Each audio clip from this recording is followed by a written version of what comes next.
homemade yummy beef. বিসমিল্লাহির রহমানির রহিম। আসসালামু আলাইকুম ওয়া রাহমাতুল্লাহি ওয়া বারাকাতুহু। আজকে আমি আপনাদেরকে দেখাচ্ছি কিভাবে অল্প সময়ে খুব তাড়াতাড়ি গরুর মাংস রান্না করবেন। এই যে দেখুন, আমি এটা কিন্তু অর্গানিক গরুর মাংস। অর্গানিক বলতে বোঝায় যে 100% গ্রাস ফেড, অর্থাৎ ন্যাচারালি যে লতা পাতা হয় এগুলা খাওয়াইয়া বড় করে যে মাংসটা পাওয়া যায় সেটা হচ্ছে অর্গানিক গরুর মাংস। এই যে দেখুন, আমি সব কিছু কিন্তু অ্যাড করে ফেলেছি। সো আমি আপনাদেরকে এক এক করে বলি কী কী অ্যাড করেছি আমি এখানে। সো প্রথমে পরিমাণ মতো তৈল দিলাম অবভিয়াসলি। যেহেতু এই অর্গানিক মাংসের মধ্যে একটু চর্বি একটু বেশি থাকে, সেহেতু আমি পরিমাণ মতো তেল দিলাম, অল্প করে তেল দিলাম। তারপরে দিলাম পেঁয়াজ, তারপর হচ্ছে দিলাম হলুদ, মরিচের গুঁড়া, যেহেতু যেহেতু বাচ্চারা খাবে এই জন্য মরিচের গুঁড়া আমি একটু কম দিছি।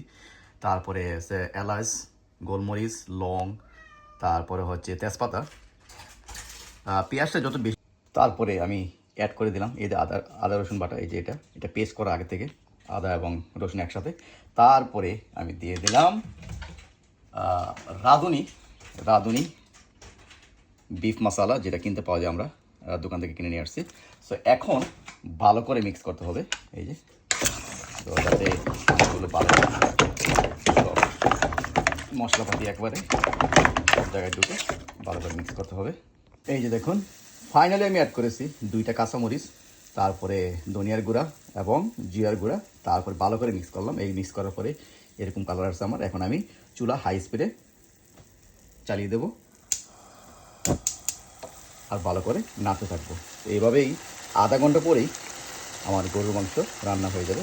20 থেকে 30 মিনিটের মধ্যে আমার গরুর মাংস রান্না হয়ে যাবে ইনশাআল্লাহ। লোক দিস সো ইয়ামি।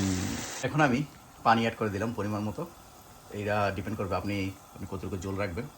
এটা একটু শুকাবে, যখন জাল দেবেন তখন একটু শুকাবে। সো পরিমাণ মতো আমি পানি অ্যাড করে দিলাম।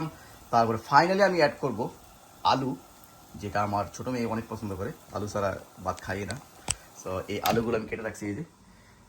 এই আলুগুলো আমি যখন মাংসটা সিদ্ধ হয়ে আসবে তখন আমি এগুলো অ্যাড করব বিফোর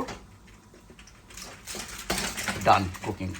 ফাইনালি আমার মাংস কিন্তু সিদ্ধ হয়ে গেছে। তা এখন আমি আলুগুলো দিয়ে দিলাম, আর একটু সিদ্ধ করব, তারপরে আমার হয়ে যাবে মাংস রান্না। অল্প সময়ে গরুর মাংস রান্না করে ফেললাম। আপনারাও বাসায় ট্রাই করে দেখতে পারেন। ভালো থাকবেন, ভিডিও বেশি করে শেয়ার করে দেবেন। আল্লাহ হাফিজ। গরুর মাংস রান্না করা done finally, look at this. Within half an hour